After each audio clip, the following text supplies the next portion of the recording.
지난 4년간 30대 그룹 일자리는 28만여 개 증가했고 특히 CJ그룹은 직원이 2배 이상 늘어 일자리 증가율 최고를 기록했습니다.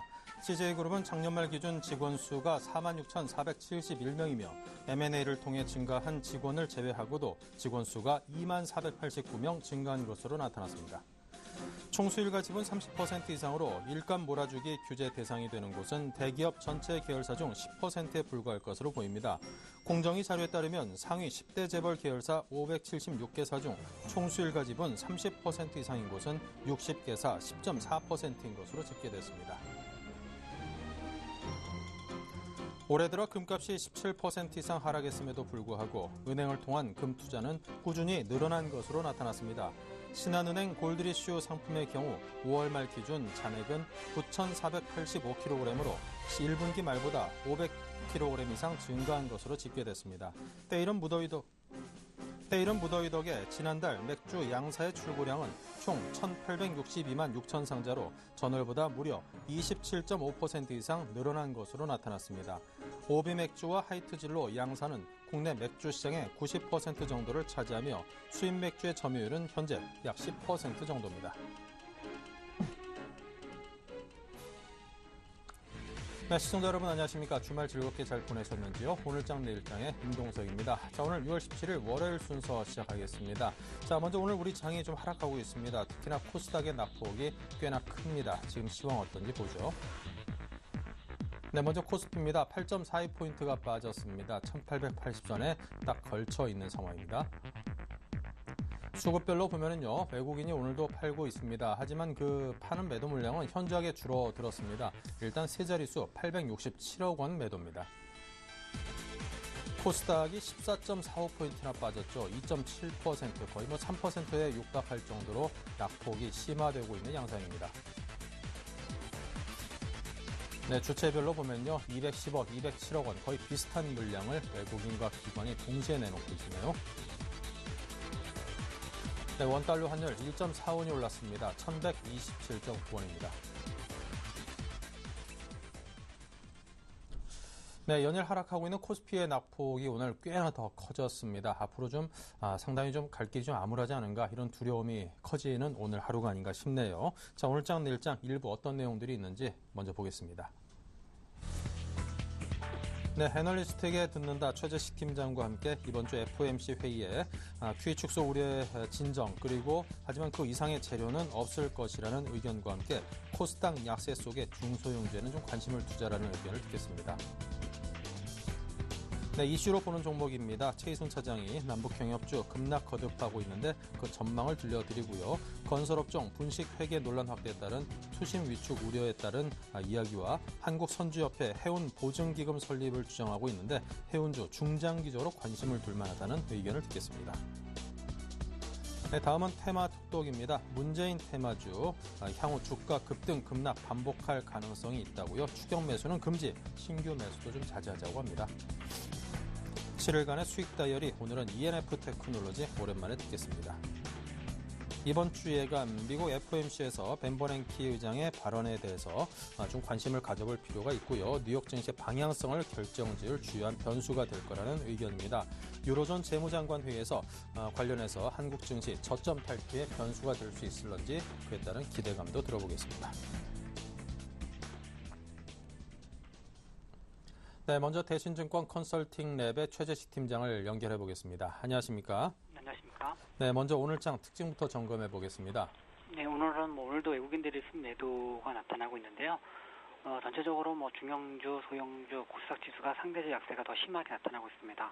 그리고 거래소에서 이제 대형주 중에서는 삼성전자가 좀 약세였을 때 상대적으로 강했던 SK 하이닉스가 오늘 들어서는 크게 약세를 보여주고 있습니다. 네. 자, 어쨌거나 좀 약세에서 빨리 탈피를 해줬으면 좋겠는데 월요일부터 일인가 힘이 좀 빠집니다. 이번 주 가장 중요한 경제 일정이라면 이제 18, 19일에 열릴 FOMC 회의일 텐데요. 양적 완화 축소 불확실성을 어느 정도 해소할 수 있는 자리일지 궁금합니다. 네, 일단 전반적으로는 저는 FOMC에 대해서 중립적인 입장에 있는데요. 지난주에 이제 미국 시장이든 유럽 증시에든 반영이 되었던 유로 QE 축소 우려에 대한 진정을 버냉키 의장이 발표할 거다. 저는 저게 상당히 뭐 무기감투긴 하지만 그 이상의 재료가 나올지에 대해서는 뭐 의심을 갖게 됩니다. 그래서 뭐 그 이상의 재료에 대해서는 좀 가능성 낮다고 봐지고 있는데 현재 뭐 그 QE 축소 문제 자체는 이제 뭐 하느냐 뭐 하지 않느냐의 문제에서 언제 하느냐의 문제로 바뀐 상황이므로 FOMC 자체에서 이번에 뭐 양적 완화 축소의 구체적인 스케줄까지 나오기는 어렵지 않을까 싶어서 아무래도 뭐 전반적인 뭐 변동성의 지속의 안정 가능성은 좀 낮지 않나 싶습니다. 어쨌든 뭐 이번 FOMC에서 버냉키 의장이 좀 예상과 달리 뭐 구체적인 양적 완화 축소 스케줄을 제시하는지 이 부분이 가장 중요하다 생각이 들고요. 그리고 뭐 현재 나오는 지표상으로 봐서는 뭐 QE 축소 부분을 상당히 진정시키려는 부분은 뭐 많이 나오지 않을까 싶습니다. 네. 자, 이 QE 축소 관련해서 이제 시기에 대해서 논란도 뜨겁습니다. 9월이나 10월쯤일 것이다. 아니다. 연말 정도는 가야 되지 않겠는가. 이런 의견들이 있는데요. 개인적으로는 어느 정도 시점을 잡고 계시는지요? 네, 저는 한 9월 정도 보고 있는데요. 왜냐면 이제 그 수개월 정도 현재 2분기 나와 있는 지표들 가지고서는 뭐 양적 완화 축소 정도 논의할 정도로 강한 미국 경제 체력을 보여주는 생각이 들지는 않습니다. 그래서 7월, 8월 이런 지표가 이제 나오는 그 당시에 아무래도 유럽이 성장 전략 정책이 반영되는 지표이고 그리고 뭐 2분기에 중국 같은 경우에는 신종 AI라든지 이런 계절적인 뭐 이벤트적인 악재도 있어서 그런 부분 없는 상태가 반영된 7, 8월 지표가 나오는 지표가 좀 미국 경제 지표가 좀 탄탄해졌을 때 그때 좀 참고가 된다면 잭슨홀 회담 이후에가 되지 않을까 싶습니다. 네. 자, 코스닥 하락세가 상당히 거셉니다. 오늘도 지금 현재 뭐 2.8% 가까이 지금 빠져 있는데요. 자, 이제는 어떻게 보면 좀 많이 빠질 만큼 빠졌다라는 생각에 중소형주에 좀 관심을 두고 싶은 분들도 계실 거거든요. 어떻게 해볼까요? 예. 일단 뭐 아침부터 분위기가 심상치 않은 거 포착이 되었었는데 이제는 코스닥 지수만 약세인 게 아니라 코스피의 중형주 지수, 소형주 지수 모두 약세가 심하게 나타나고 있습니다. 아무래도 이제 선 조정을 받았던 대형주 대비 뒤늦게 조정을 받는 거고 또 외국인이든 기관이든 수급 교란이 더 심해지고 있는 것 같습니다. 그래서 당장은 이제 고통스러운 과정이 좀 더 이어질 가능성이 보인다 생각이 들고요. 그렇지만 멀게 본다면 좀 좋은 주식마저 덩달아 이제 수급 악재로 빠지는 거라서 밸류 부담 완화가 있는 기업이 점점 나타날 거라 예상이 됩니다. 그래서 모든 종목들에 관심이 있어 할 필요는 없겠지만 이참에 아주 좋은 기업들이 이제 나올 만한 좀 흐름으로 정해되는 게 아닐까 싶고 지금 투자 심리상으로는 약간 이제 더 빠지게 되면 시장 틈에도 나올 수 있지 않나 생각이 듭니다. 그래서 저는 단기적인 대응 관점에서는 좀 더 여유를 가지고 보고 좀 대다수 종목에 보유한 상태라면 아무래도 좀 더 이제 심리적인 하락에 편승하지 말고 좀 더 심리 하락에 대한 그 센티멘트가 안정이 되었을 때 좀 비중을 조절하는 부분이 필요하지 않나 싶습니다. 네, 알겠습니다. 자, 그렇다면 이제 중소형주에 좀 접근을 해본다면 어떤 업종이 그나마 좀 나을 거라고 보십니까? 지금 상태에서는 당장은 그 IT에서 이제 좀 괜찮은 것 중에서는 택신 갤럭시 시리즈에서 대표적으로 아모텍이라든지 핵심입니다. 핵심 주변이 아니라 더 좁혀지는 부분이 필요한 것 같고요. 자동차도 마찬가지인 것 같고요. 그리고 기타 필수 소비재에서는 예를 들어서 대상이라든지 우리가 알고 있는 CJ 오시핀이라든지 이런 중성주마저 이렇게 덩달아 필수 소비재 내려가는 부분이 있는데 그런 부분들 같은 경우는 좋은 기회이지 않나 싶습니다. 네, 알겠습니다. 자, 끝으로 시장 전략 세워주십시오. 예, 현재 우리나라 증시가 상당히 이제 다른 나라보다 모멘텀 측면에서 그렇게 특별한 게 없거든요. 그래서 시장 밸류에이션만 매력적이고 나머지 자체는 수급이라든지 경제 모멘텀이라든지 중국 모멘텀 모두 나쁜 상황이 있습니다. 그래서 어쨌든 외국인 국내 기관 투자가들이 그 시장을 견인할 정도 아니고 중장기적인 저가 매수 정도 관점이라서 외국인 의존도 외국인들이 매수 전환할 수 있는 그런 그 시그널이 나올 때 그때까지는 뭐 아직까지는 좀 더 뭐 그 매매 강도를 좀 약하게 가져가는 게 필요하지 않나 싶고요. 그리고 뭐 적극적인 뭐 그 단기 매매 트레이딩 자체도 약간 뭐 좀 쉬어도 되지 않을까 싶습니다. 네, 알겠습니다. 자, 지금까지 대신증권의 최재식 팀장과 함께했습니다. 감사합니다. 네, 감사합니다.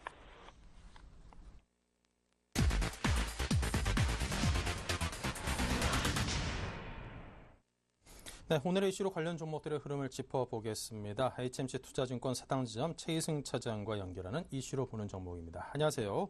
네, 안녕하십니까. 네, 오늘장 이슈와 또 관련 종목들 어떤 것들일까요? 예, 첫 번째 이슈는 지금 남북 경협주들이 지난 주말에 이제 뉴스로 접하셨겠지만은 북한에서 이제 북미 당국자 간 회담을 제의를 했습니다. 그 소식 때문에 오늘 뭐 에머슨 퍼시픽이라든가 현대상선, 제형솔루텍, 뭐 남해와 이런 이제 남북 경협주들이 지금 오늘 좀 들썩거리는 그런 모습이고요.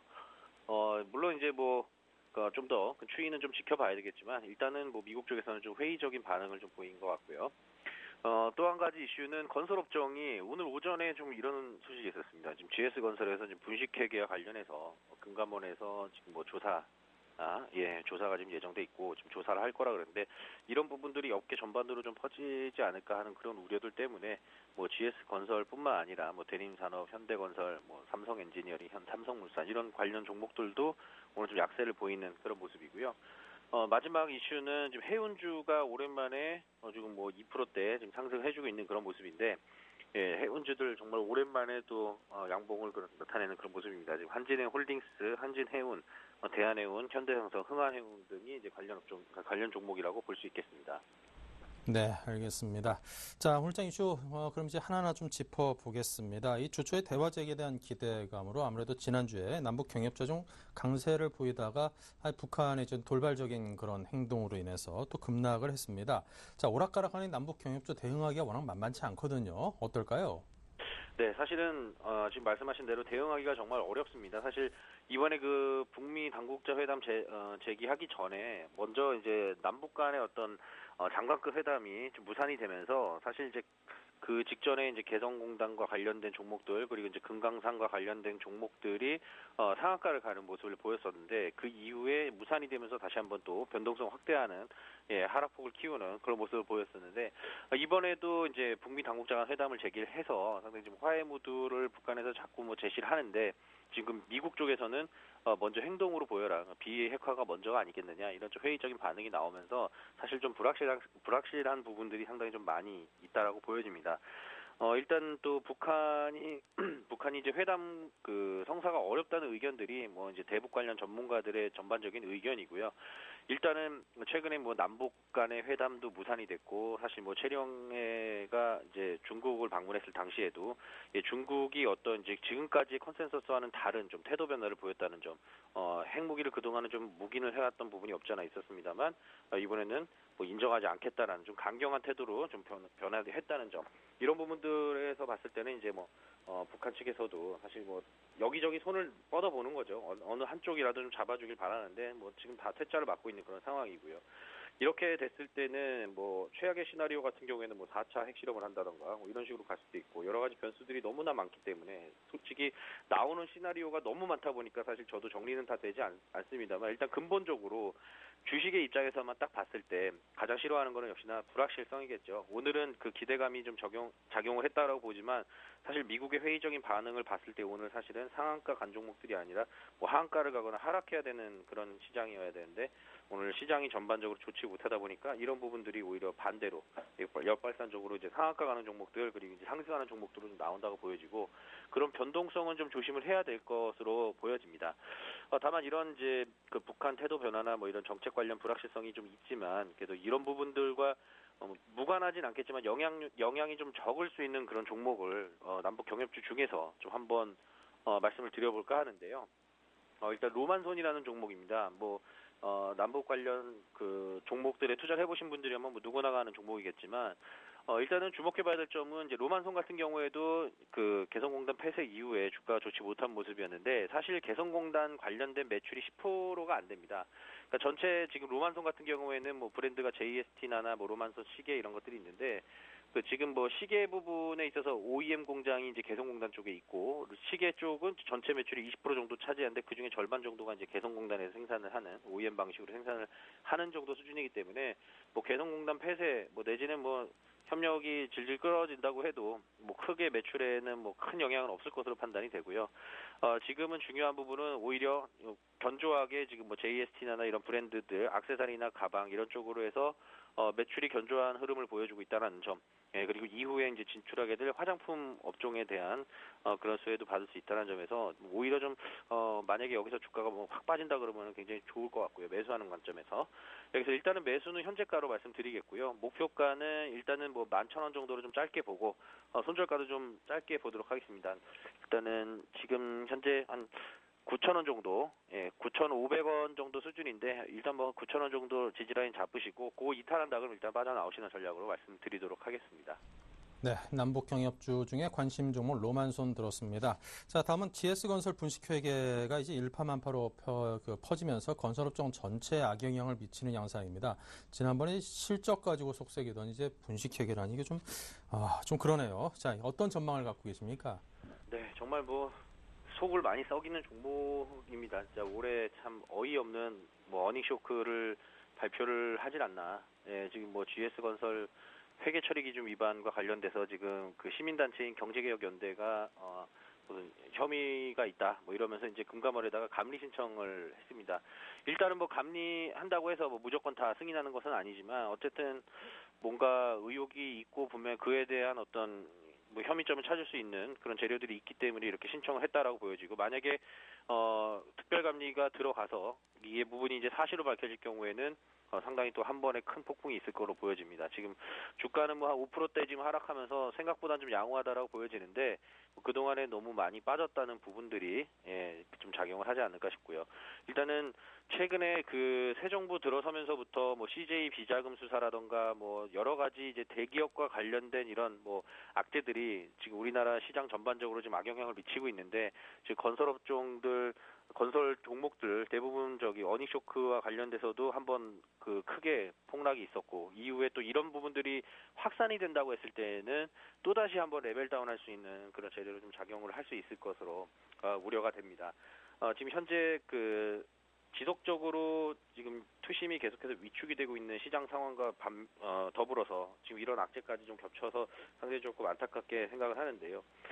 일단은 건설업종 중에 관심 종목 좀 역발상적으로 한번 생각을 해볼 필요도 있지 않을까 싶습니다. 그래서 오늘 관심 종목 말 그대로 관심 종목입니다. 그래서 GS건설 한번 관심 있게 한번 보고 있는데요. 일단은 오늘 그 GS건설 외국계 매수가 지금 들어오고 있고 기관 쪽에서는 계속 매도로 일관을 하고 있는데 무슨 생각으로 외국인들이 매수하는지는 잘 모르겠습니다만 어쨌든 지금 외국인들 한 3만 주 가까이 매수 그리고 그 매수 물량을 기관 쪽에서 지금 매도하고 있는 것으로 보여지고요. 일단은 뭐 굳이 매수를 하신다 그러면 현재가 뭐 매수를 해보고 정말 그 특별감리 들어가서 뭐 혐의점이 인정될 것 같다 싶으면 일단은 정리를 해야 되겠지만 일단은 단기적인 트레이딩 관점에서 봤을 때는 목표가 33,000원에 손절가 27,000원 잡고 한번 대응을 해보시면 좋을 것 같고요. 지금 뭐 GS 건설뿐만 아니라 다른 건설주들도 사실은 뭐 크게 지금 빠지지 않는 종목들이 많이 있습니다. 최근에 미리 선반연대도 뭐 삼성 엔지니어링 같은 경우에도 그렇고요. 그리고 대림산업 생각보다 좀 양호한 흐름을 계속 이어지고 있는 그런 모습인데 아직 상승 추세에 살아있는 대림산업 이런 건설주들 일시적인 충격이 만약에 발생하게 된다 그랬을 때는 오히려 매수 관점으로도 좀 봐야 되지 않을까. 물론 이제 당사자인 GS건설은 제외를 이제 그때는 해야 되겠죠. 그래서 일단 오늘은 뭐 GS건설 지금 낙폭이 상당히 큰 상황인데 외국계 매수가 들어온다는 점이 좀 의구심이긴 하지만 일단 한번 단기 트레이딩 관점에서 한번 접근을 해보시는 것도 나쁘진 않을 것 같습니다. 오히려 역발상으로 GS건설은 오늘의 관심 종목으로 또 말씀을 해주셨고요. 선조협회에서 해운보증기금 설립 주장하면서 해운주에 대한 기대감이 좀 솔솔 납니다. 지금 보니까 뭐 한진해운 같은 경우도 소폭이나마 오늘 같은 장에서도 좀 올라 있고요. 2% 가까이 올라 있군요. 향후 해운주의 향방은 어떨까요? 네, 지금 뭐 해운주의 이슈는 지금 두 가지로 좀 요약을 해볼 수가 있는데 방금 말씀하신 대로 지금 한국 선주협회의 이유재 회장이 지금 주장한 해운 보증기금 설립과 관련된 내용입니다. 뭐 한 2천억 정도를 출자할 용의가 있다. 정부에서 한 2조 정도 좀 보증기금 설립하는 데 있어서 좀 도움을 달라. 뭐 이런 이제 주장을 하고 있는데 최근에 아시다시피 뭐 해운업계는 정말 뭐 한 6, 7년간 계속해서 좀 불황을 겪고 있는 업종인데요. 최근에 이제 1위 한진해운, 2위 현대상선, 그리고 3위 페노션, 그리고 4위가 대한해운이었는데 3, 4위가 전부 다 워크아웃 내지는 이제 그 구조조정에 들어갔고 지금 현대상선도 적자에 시달리고 있고 한진해운도 물론 마찬가지입니다. 이런 상황에서 어떻게 보면은 업계가 좀 지각 변동이 있는 부분에 있어서 수혜를 받을 수 있는 종목들도 있겠지만 전반적으로 업황이 너무 좋지 않다 보니까 좀 정부에서 좀 지원을 해줘야 되는 것이 아니냐. 그리고 일자리 창출과 관련된 그런 일맥상통하는 그런 부분도 있지 않느냐. 뭐 이런 이제 주장을 하고 있는 건데요. 지금 기획재정부에도 지금 예산을 요구를 할 것으로 좀 예상이 되고 정부에서 어떻게 지금 방침이 내려올지는 뭐 그런 부분들은 좀 지켜봐야 될 것 같습니다. 그게 첫 번째 이슈고요. 두 번째 이슈는 지금 북극 항로가 지금 8월 달부터 아마 북극 항로 운항이 개시가 될 것 같습니다. 일단은 그 유럽 쪽으로 가는 그런 배들 같은 경우에는 예전에 수에즈 운하 통해 가지고 이렇게 상당히 좀 멀리 돌아서 이렇게 가야 됐던 부분들이 이제 북극해로 이제 대각선으로 바로 그냥 질러가는 거죠. 북극 쪽으로 넘어가 가지고. 네. 이 항로가 지금 개시가 되는데 일단은 다른 선진국들도 북극해 항로가 개방이 안 됐었던 게 아닌데 지금까지 사실은 북극해를 많이 이용하지 않았던 부분은 어떤 비용적인 측면 그리고 이제 앞에서 쇠빙선이라든가 이런 것들이 얼음을 깨줘야 되는 이런 부분들도 있을 거고요. 여러 가지 변수들이 좀 많다 보니까 좀 소극적 태도를 좀 보여왔던 것이 사실인데 어쨌든 우리나라 쇠빙 기술 세계 1위고요. 어쨌든 이런 부분들이 조금 시간은 좀 오래 걸리겠습니다만 일단 자리를 잘 잡을 경우에는 우리나라 해운 업종이 세계에서도 좀 더욱 인정받을 수 있는 그런 또 모티브가 또 될 수 있는 부분이 있기 때문에 이런 부분들이 또 한 가지 긍정적인 좀 이슈라고 보여집니다. 하지만 이제 우려할 만한 사항이 여전히 없는 것은 아니죠. 업황이 계속해서 좀 불황인데다가 이 불황이 시발점이 어떻게 됐냐면 본질적으로 지금 금융위기를 겪고 계속해서 지금 글로벌 경기가 침체, 아직도 회복은 된다고 하지만은 회복의 속도가 더딘 부분, 이런 부분들이 이제 화물 물동량 증가에도 상당히 영향을 미치는데 이런 부분들이 추가적으로 개선이 될지에 대한 여부는 여전히 미지수이라는 점에서 좀 상당히 좀 부정적인 부분도 없지 않아 있다. 다만 최근에 이제 한진해운이라던가 현대상선이라던가 이런 종목들, 물론 현대상선은 남북 경협과 관련된 이슈도 좀 묶여 있겠지만요. 그냥 업황 전체적으로 봤을 때는 더 이상 나빠지진 않겠느냐 이런 정도의 인식이 좀 있는 것 같습니다. 오늘 외국인들 한진해운 지금 외국인들이 좀 대규모로 지금 매수를 해주고 있는 모습인데 현재까지 집계된 것만 37만 주 가까이 매수가 들어오고 있는 그 상황입니다. 그래서 이런 부분들이 실질적으로 어떤 실적 턴어라운드라든가 업황 턴어라운드 일어나는지는 좀 충분히 검토를 해봐야 될 부분인데 아직까지는 조금 미지수다라는 점을 말씀드리겠고요. 그렇다 그러면 한진해운과 관련된 해운과 관련된 종목도 한번 말씀드려보면은 지금 한진해운 홀딩스를 한번 좀 말씀드려보겠습니다. 지금 해운업계는 전반적으로 업계가 이제 지금 수술을 받는 중이고요. 구조조정의 3, 4위 대형 해운업체들이 STX 페노션하고 대한해운이 지금 법정관리 들어가 있는 상황이기 때문에 그 중에서 지금 우리나라 해운업계 1위가 지금 한진해운입니다. 그래서 한진해운 지주사, 한진해운 홀딩스에 좀 관심을 가져볼 필요가 있을 것 같은데 아직까지 한진해운 홀딩스 수급적인 현황은 지금 오늘 파악이 좀 어렵지만은 지금 현재 가격이 한진해운은 오늘 한 2%대를 상승하다가 지금 약간 주춤하긴 하는데요. 4%대까지 올랐었네요. 네, 지금 현재 가격이 4,560원입니다. 4,500원 이하로 깨지면은 한번 좀 매수를 해볼직하고요. 그리고 매수가 이후에 목표가는 짧게 좀 보겠습니다. 한 500원 오른 5,000원 그리고 손절가도 마찬가지 짧게 보겠는데요. 200원 빠진 4,300원을 지지라인 삼고 한번 대응을 해보시면 좋지 않을까 싶습니다. 네, 알겠습니다. 한진해운 홀딩스를 관심 종목으로 해운주에 대해서까지 들어봤습니다. 더 이상 나빠질 게 있겠는가 이런 관점으로 관심 두는 분들이 꽤나 계신 것 같습니다. 지금까지 최희승 차장이었습니다. 감사합니다. 네, 고맙습니다.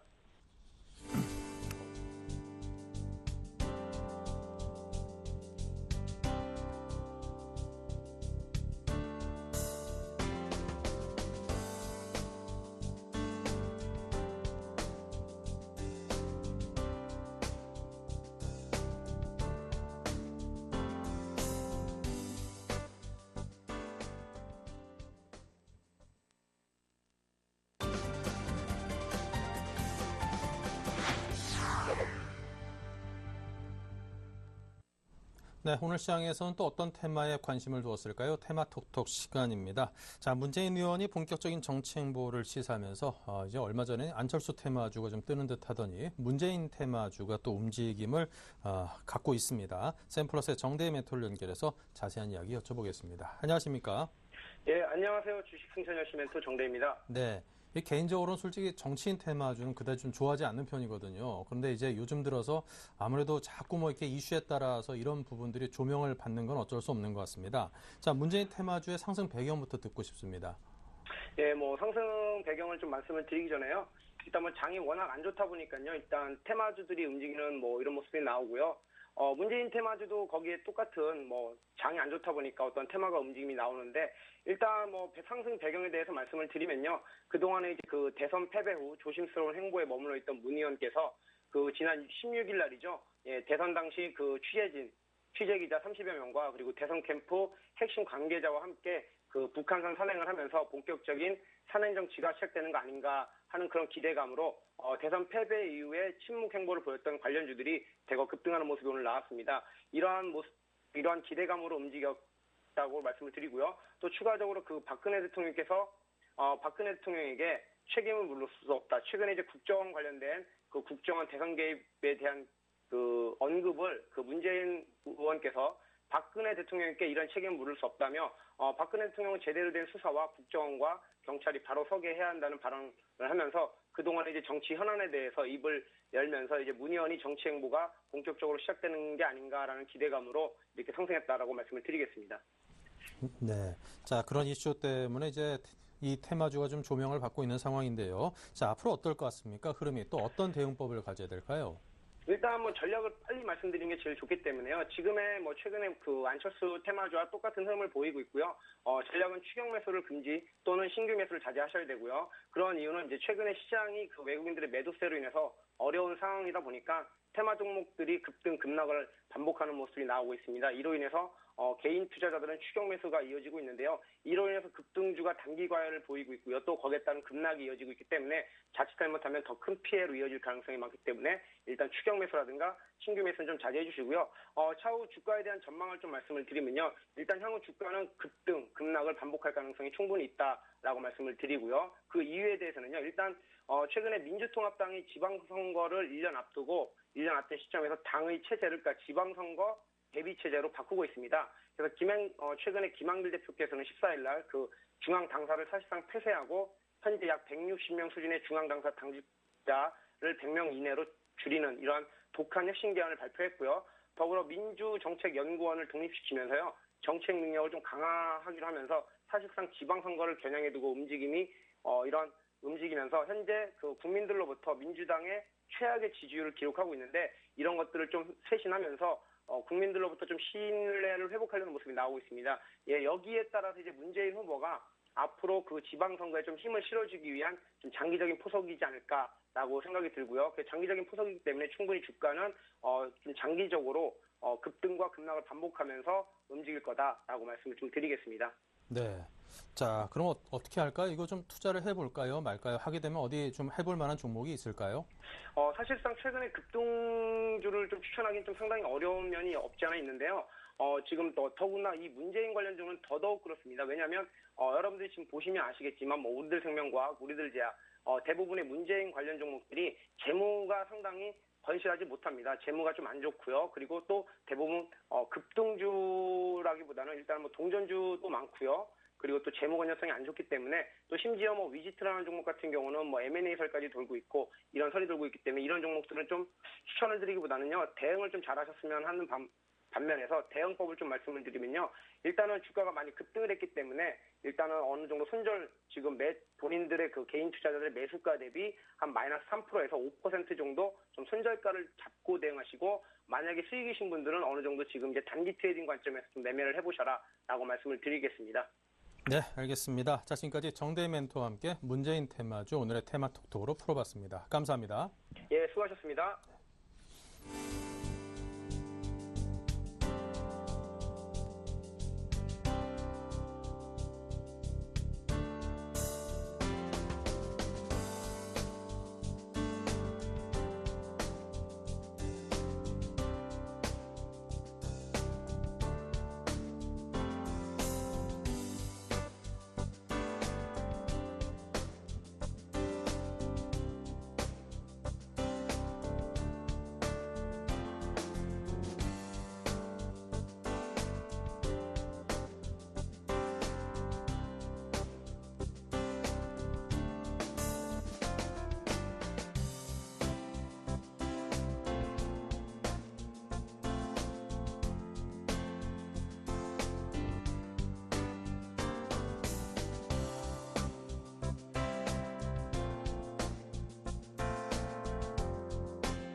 네, 계속해서 7일간의 수익 다이어리 코너를 이어가겠습니다. 먼저 지난 수익률 체크부터 하겠습니다. 네, 요즘 장이 워낙 난국이다 보니까 아무래도 수익률이 그 전처럼 높게 나오는 거는 잠시 좀 쉬어가야 되겠다 싶은 생각이 듭니다.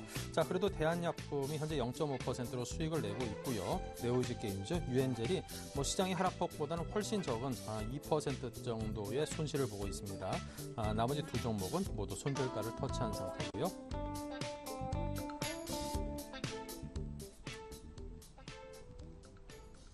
네, 매주 월요일 연결하는 동양증권 계양점의 박현상 대리 연결합니다. 안녕하십니까? 안녕하세요. 네, 말씀하신 대한약품이 현재 유일하게 소폭이지만 수익을 내고 있습니다. 자, 어떤 대응을 하시겠습니까? 일단은 지난주부터 시작해서 코스닥 및 코스피 시장이 굉장히 안 좋았고요. 그런 의미 대비해서 선방하고 있다는 거에 좀 기분이 좋긴 하지만 지난주 금요일 날 좀 잘랐으면 좀 괜찮았을 거라는 생각이 좀 들고 있습니다. 오늘 코스닥 시장이 12포인트나 빠지고 있고요. 약간 15포인트까지 빠져가지고 3% 이상의 하락까지 나와 있는 상황을 봤을 때 일단은 시장에 대해서 좀 이기는 투자를 하는 게 지금 입장에서 우리의 가장 큰 목적이긴 하지만 그래도 이기지 못했다는 게 좀 가슴이 아프다는 생각이 들고 있고요. 대한약품 먼저 말씀을 드리자면은 일단 우리 같은 경우는 일단 수익을 시장을 좀 이기는 투자를 해야 되기 때문에 일단 손절이라든지 목표가에 대한 모종은 가장 계속돼야 되는 생각을 하고 있습니다. 대한약품 같은 경우에 최근에 좀 굉장히 연기금이라든지 수급이 좀 좋은 상황이라 추천을 드렸었고요. 아직까지 추세 전환이라든지 그런 모습은 없기 때문에 금일도 역시 기관에서 11,000주 정도 역시 지금 매수를 들어오고 있습니다. 그렇기 때문에 좀 더 추가 매수라든지 어떻게 보면 홀딩에 대한 의견을 같이 드릴 수가 있겠고요. 그런 의미에서 우리 오늘 추천 종목을 좀 드려보겠습니다. 일단 아시다시피 일단 최근에 시장이 굉장히 좀 어렵고요. 연기금이 매수하는 종목들 자체가 그나마 마음 편한 투자가 될 수 있었다라는 판단을 좀 역시 들고 있습니다. 그런 의미로 봤을 때는 ENF 테크놀로지라는 회사를 오늘 추천을 드릴 수가 있겠고요. 회사에 대해서 간략하게 말씀을 드리자면은 반도체라든지 LCD형 전자 재료 업체입니다. 2차 전지 재료도 같이 만들고는 있다고 기사상에 나오긴 하는데 1분기 공시를 좀 보시면은 2차 전지 부분에서는 매출액은 거의 없는 것으로 나오고 있고요. 이 부분이 2분기 때 어떻게 나올 것이냐라는 게 가장 매출액이라든지 실적에 가장 큰 영향이라 볼 수 있겠습니다.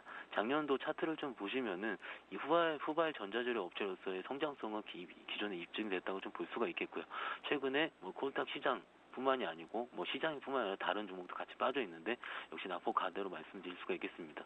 그 중에 지금 연기금의 기간쯤에서 지금 어제 오늘 지금 매수가 들어오는 모습 보이고 있겠고요.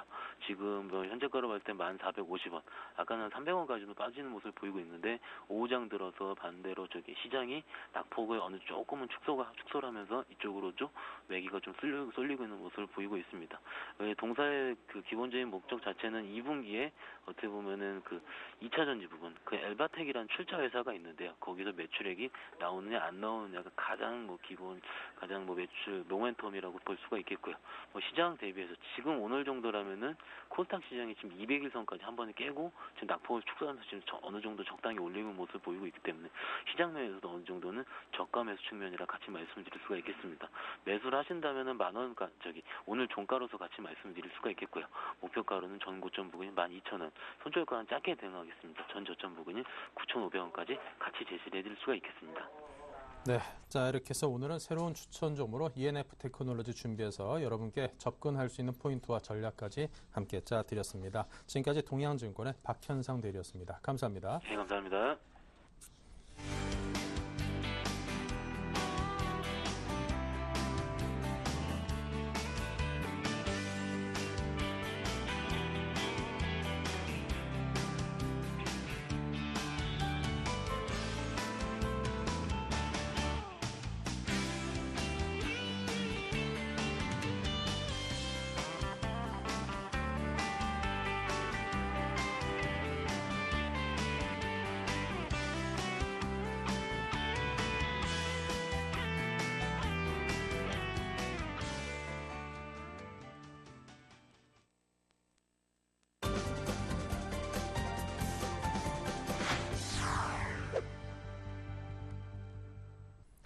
네, 텐스탁의 이광호 팀장과 함께하는 이번 주 예감 코너를 이어가겠습니다. 어서 오십시오. 네, 안녕하세요. 네, 자 먼저 오늘 흐름이 좀 좋지 않습니다. 지난주도 계속 그렇게 한 6월달 들어서는 영 안 좋네요. 자 이번 주 증시 가름할 일정 어떤 것들이 있습니까? 네, 이번 주에 지금 약세 흐름을 조금 반전시켜 줄 수 있을 만한 소식이 미국에서 좀 기대를 해보셔야 될 것 같습니다. 바로 FOMC 회의인데 여기서 양적 완화의 불확실성이 좀 해소될지 여부를 좀 확인해 보셔야 될 것 같고, 그리고 또 유로존 재무장관 회의가 이번 주에 예정이 되어 있습니다.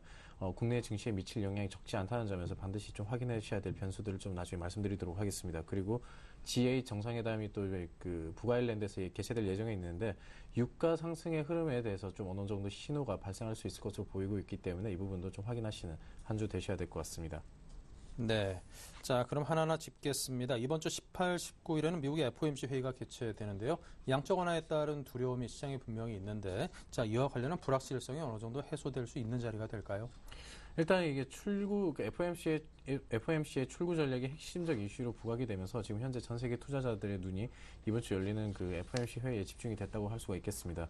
일단 버냉키 의장이 여기서 어떤 발언을 하느냐에 따라서 그 향후 뉴욕 증시의 방향성이 결정된 가능성이 높은데, 이번 회의의 영향력이 더욱더 높은 이유는 그 저번 5월 중순 회의에서 양적 완화에 대해서 버냉키 의장이 좀 모호한 입장을 내비쳤기 때문이라고 할 수가 있겠습니다.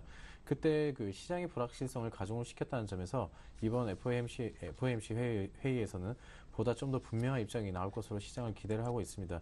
이번 회의에서 좀 주식 시장에 긍정적인 반응을 줄 수 있는 시나리오를 좀 두 가지 정도로 압축을 해본다면은, 하나는 아직 경기 회복세가 빠르지 않다는 이유로 양적 완화 축소 논의가 이번 회의에서 이루어지지 않는다는 것과, 또 하나는 논의가 시작되었어도 연준이 경기 회복에 대한 강한 자신감을 내비쳐줬을 때 이런 양적 완화 조기 종료에 대한 그런 불안감을 어느 정도 해소를 해줄 수 있을 것으로 보고 있습니다. 일단 조기 출구 전략만으로도 그 시장이 크게 흔들린 점을 감안을 했을 때 긍정적인 발언이 이번 회의에 좀 나올 것으로 기대를 하고 있는데, 이미 불안감이 커져버릴 대로 커져버린 상황인 만큼 그대로 실현될 거라고는 장담을 할 수 없는 상황입니다. 그렇기 때문에 주가 흐름을 미리 섣불리 예측을 해서 선침해하셔서 시장에 참여하신 거는 조금 자제하셔야 되지 않을까 판단을 하고 있고, 분명한 거는 이번 회의에서 그 시기를 정확하게 밝히진 않겠지만 그 시기에 대한 단서는 분명히 던져줄 것으로 보고 있습니다. 그렇기 때문에 시장의 불안감을 잠재우기 위한 발언 분명히 기대를 해보셔도 좋을 것 같고, 그런 불확실성이 일부 해소된다면 주식의 약간의 반등 흐름을 좀 가져볼 수 있지 않을까 이렇게 생각을 해보겠습니다. 이러한 양적 완화 축소의 분명한 전제 조건은 일단 고용과 물가 두 가지로 압축을 해볼 수가 있겠는데, 그렇기 때문에 이번 주에 발표될 그 소비자 물가 지수 CPI는 그 어느 때보다 그 관심도가 높은 상황이라고 할 수가 있겠습니다. 아직은 그 0.2%로 식료품과 에너지 가격을 제외한 근원 그 CPI 상승률은 0.1%로 여전히 아직 인플레이션 압박은 크게 가지지 않는 상황입니다. 고용 역시도 지금 금융위기 이후에 신규 고용 창출이 비교적 활발하게 좀 진행이 되고 있지만은, 아직 연준이 기대하는 한 달에 20만 명 이상의 일자리가 계속적으로 3, 4개월 동안 지속되는지 여부를 좀 아직 확인이 안 되기 때문에 양적 완화 지속에 무게를 좀 두셔서 이번 주 발표될 그러니까 경제의 지표도 좀 참고하시는 게 좋지 않을까 이렇게 판단을 하고 있습니다. 네. 자, 이번 주말엔 유로존 재무장관 회의가 또 개최될 예정입니다. 국내 증시에 미칠 영향이 있을까요? 네, 이번 주 한국 증시가 그 저점에서 벗어날 수 있는 또 다른 하나의 중요한 변수로는 또 20일 날 있을 그 유로존 재무장관 회의라고 할 수가 있겠습니다. 지난달 유로존 6개 국가의 그 재정적자 비율 감축 시한을 연장을 하면서 긴축 완화 움직임을 좀 보이고 있는데, 유로존이 긴축 대신 다시 한번 성장으로 이게 한 발 더 옮겨갈지 이번 회의에 좀 주목을 해보셔야 될 것 같습니다. 이뿐만 아니라 또 유로 안정화 기구 그 ESM의 그 은행 직접 그 지원 규모를 좀 제한할 것으로 예상되는 상황인 만큼 이에 대한 내용이 좀 구체화될지도 좀 주목을 해보셔야 될 것 같습니다. 지금 현재 유럽 내에서도 지금 실업률을 낮추기 위한 그 긴축 완화의 목소리가 좀 더욱더 높아지고 있는데, 독일 지금까지 긴축의 그 선두주자라고 할 수 있는 독일 역시도 기업 지원 방침을 좀 밝히면서 유럽의 경제 정책의 무게가 긴축에서 성장으로 서서히 기울어져 가고 있는 상황임을 다시 한번 좀 인지를 하셔야 될 것 같습니다. 그래서 이번 회의에서는 이런 긴축 여건을 완화하는 조건으로 이렇게 일자리 창출이라든지 연금과 복지 예산, 구조조정 같은 그런 이제 구조 개혁에 성공할지 여부를 좀 관심 있게 보셔서 그 결과값을 좀 기대를 해보셔야 될 것 같고, 이번 6월달 재무장관 회의에서는 향후 어떤 기준을 갖고 채권자들에게 그 은행권 부실에 따른 그 손실을 책임지게 할 것인지에 대해서도 논의될 예정이 있습니다. 그와 관련해서 이제 유로 안정화 기구의 부실 그 재자본화에 대한 그 직접 지원 규모를 제한하는 방안을 좀 논의를 할 것으로 보고 있고, 그 유로 안정화 기구 내에서도 부실은행의 자본 확충 전담 기구를 설치를 하면서 그에 따른 이제 책임 논의도 좀 어느 정도 있을 것으로 보고 있기 때문에 이런 부분으로 어떠한 결론을 내면서 유럽이 재정 위기를 겪고 있는 국가들에 대한 어떠한 이제 안정적인 그 정책 흐름을 이어나갈지를 좀 확인을 해보시는 게 좋을 것 같고, 또 추가적으로 유로존과 유럽연합의 그 재무장관들이 성장 전략에 대한 구상과 금융시장의 안정화에 대한 논의 역시도 좀 이번 회의에서 좀 공개될 것으로 보고 있습니다.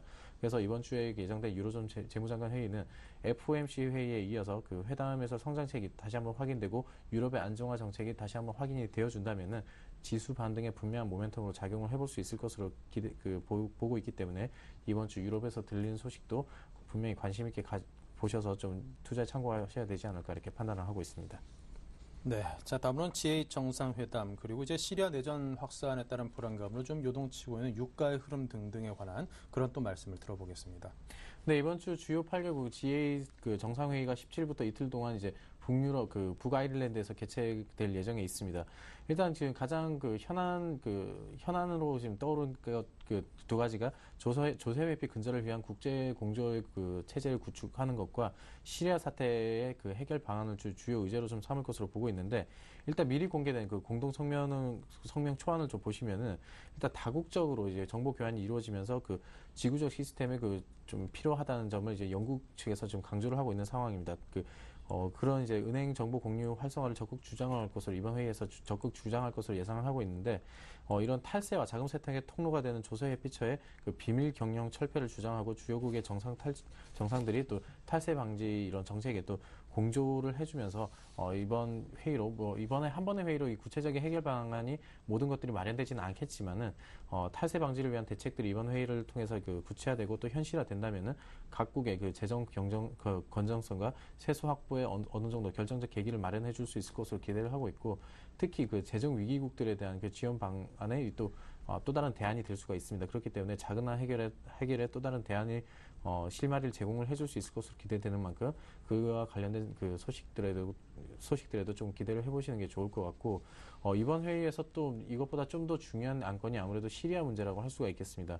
최근 들어서 유가 상승 조짐이 계속적으로 일어나고 있는데, 시리아의 그 내전 확산 불안감으로 지금 계속적으로 유가가 오르고 있는 상황이라고 할 수가 있겠습니다. 특히 그 미국이 그 시리아 정부의 그 화학무기 사용을 지금 확인이 된다면은 시리아 반군에 대해서 무기 지원을 우리 허용을 하겠다라고 이제 언급을 하면서 시장의 불안감이 좀 더 커진 상황이라고 할 수가 있겠는데, 사실상 최근에 유가 흐름이 좀 안정적으로 흘러가면서 이제 시캐스터 그 재정지출 삭감이라든지 급여소득세 인상 같은 이제 그런 악재가 있었음에도 불구하고 유가의 안정적 흐름으로 인해 소비 경기에 미치는 영향이 크게 나타나지 않았었습니다. 근데 이 상황에서 지금 유가가 다시 한번 상승세를 보인다면은 미국 소비 경기에 굉장히 그 불안감이 높아질 수 있다는 점에서 이번 회의 결과를 좀 주목해 보셔야 될 것 같고, 그로 인해서 이제 중동 변수로 그 유가가 최근 급등을 하면서 미국 소비자들이 최근 들어서 느끼는 압박감이 좀 커진 상황이 있습니다. 그렇기 때문에 미국의 그 버락 오바마 대통령이 이번 회의에서 시리아 문제에 대해서 적극적으로 논의할 것으로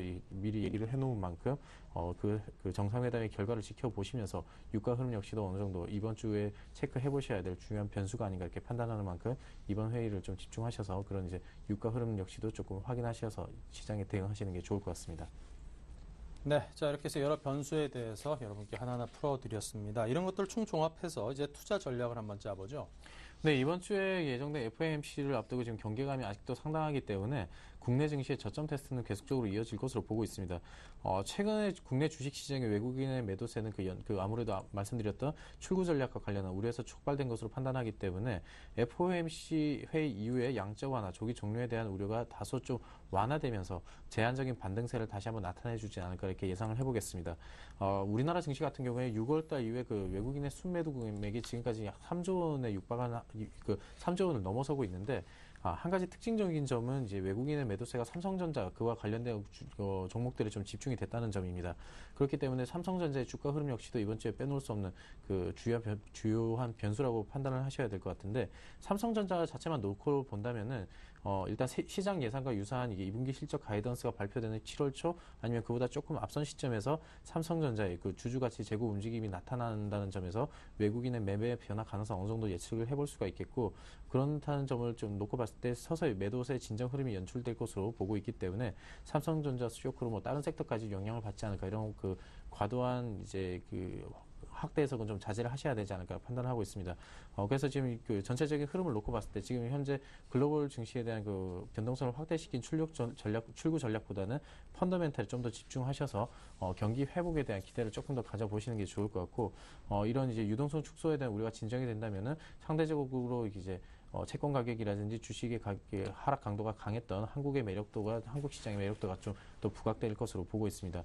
그리고 이렇게 이런 외국인의 매도세에도 불구하고 개별적인 종목에 있어서는 외국인들이 계속적으로 매수를 좀 해주고 있다는 점에서 그런 이제 외국인들의 매수가 지금 집중되는 종목들 이번 주에도 계속적으로 집중해 보시는 게 좋을 것 같고, 또 이제 유로존 CPI 지수 상승에 대한 경기 회복 기대감 살아나고 있습니다. 그렇기 때문에 이런 기대감으로 그 지수가 좀 반등을 해준다면 이런 이제 수급 변화가 나타나는 소재와 산업재, 금융을 중심으로 포트를 다시 한번 편성하신다면 좀 효과적인 투자가 되지 않을까 이렇게 판단하고 있습니다. 네. 자, 그렇다면 이제 FOMC 회의 이후에는 지금 수급적인 측면에서 계속 팔고만 있는 외국인이 좀 긍정적인 모습을 우리 증시에 다시 돌아오는 거 기대해봐도 되겠습니까?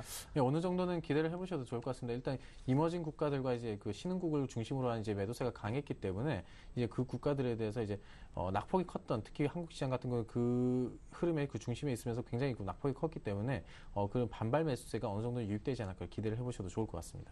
네, 알겠습니다. 자, 그렇다면 이런 시장 상황에서 종목 좀 추출해내기가 워낙 만만치 않은데요. 어떤 종목 보고 계십니까? 네, 오늘은 그 유한양행 그 제약주를 좀 말씀드릴까 합니다. 일단 가장 기대하는 소식이 2분기 실적인데 예상 실적이 지금 2,300억 그리고 영업이익이 139억으로 전분기 대비해서 전년 동기 대비해서 약 각각 15% 49% 정도 상승할 것으로 추정을 하고 있습니다. 이런 이제 또 이제 마케팅 비용이 감소를 하면서 수익성 역시도 개선이 되면서 6% 이상의 그 영업이익률을 달성할 것으로 기대를 하고 있는데, 지금 현재 그 유한양행의 주력 품목인 그 고혈압 복합제라든지 그 당뇨 치료제 같은 경우는 계속적으로 회사 목표치 이상을 계속적으로 지금 그 매출을 올려주고 있고 계속 높은 성장세를 유지해줄 것으로 기대를 해보기 때문에 이런 성장 스토리와 그 실적 개선 기대로 그 유한양행의 주가는 조금 다시 한번 상승을 해주지 않을까 기대를 해서 이 종목을 추천드리겠고요. 그 차트를 보시면서 간단하게 가격 설명을 좀 드리겠습니다. 지금 200일선의 지지를 한번 받으면서 반등에 성공한 흐름인데 이 매물대 압박을 여전히 뚫어내지 못하고 지금 121선의 지지를 받고 있는 상황입니다. 이런 횡보 흐름이 조금 나타나다가 다시 한번 상승 쪽으로 이제 방향을 준다면은 전고점까지는 무난하게 오를 수 있을 것으로 판단하기 때문에 전고점 부분인 21만 원 선을 제가 목표가로 잡아드리고 있고 19만 원 선에서 매수하셔서 21만 원 목표가 잡으시고 손절가는 지금 현재 200일선이 걸려있는 17만 5천 원 종가 상황으로 깨트리고 내려온다면 손절하셔서 추가적인 손해 없도록 대응하시는 게 좋을 것 같습니다. 네, 자 이렇게 해서 유한양행에 대해서 종목에 대한 추천을 들어봤습니다. 자, 그럼 지난 포트폴리오 현황을 살펴보죠. 네, 이광호 팀장의 포트폴리오 현금 비중이 상당히 넉넉합니다. 현재 45%가 현금이고요. 나머지 4종목으로 골고루 채워져 있습니다. 네, 수익률을 보면요. L전자 마이너스 14% 손실인데 전량 매도, 그리고 CJ ENM이 마이너스 11% 손실입니다. SK 하이닉스는 딱 제자리 걸음이고요. 한솔 테크닉스가 역시 마이너스 13.5% 손실로 전량 매도 의견을 내셨습니다. 네, 자 요즘 수익 내기가 워낙 만만치 않습니다. 이 종목들에 대해서 AS 부탁드립니다. 네, 종목 자체가 나빴다기보다는 제가 이제 매도 타이밍을 좀 한 차례 놓친 걸 인정을 하겠습니다. 일단 이제 LG전자 같은 경우는 지금 200일선을 완전히 무너뜨리고 내려온 흐름이기 때문에 반등을 기대하시기보다는 추가 매수하시거나 하시기보다는 지금은 이제 투자 원칙을 지키시는 게 좋을 것 같고요.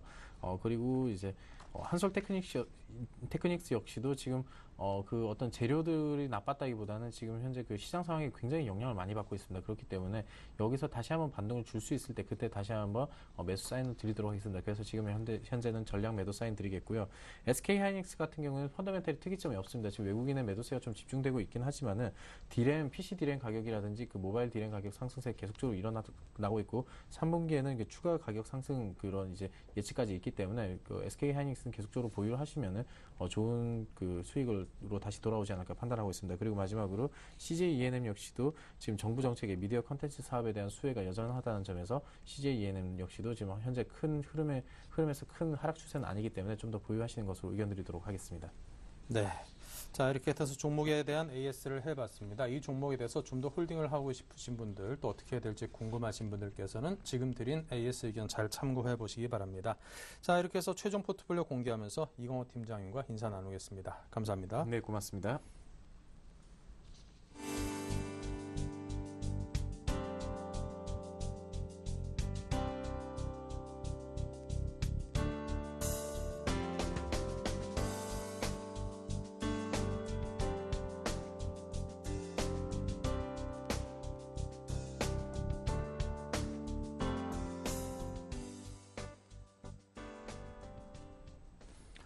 네, 자, 오늘 장 내일장 일부 순서는 여기서 마치겠습니다. 그래도 좀 낙폭을 좀 줄여가고 있는 게 그나마 다행이네요. 잠시 후 정리해드리겠습니다.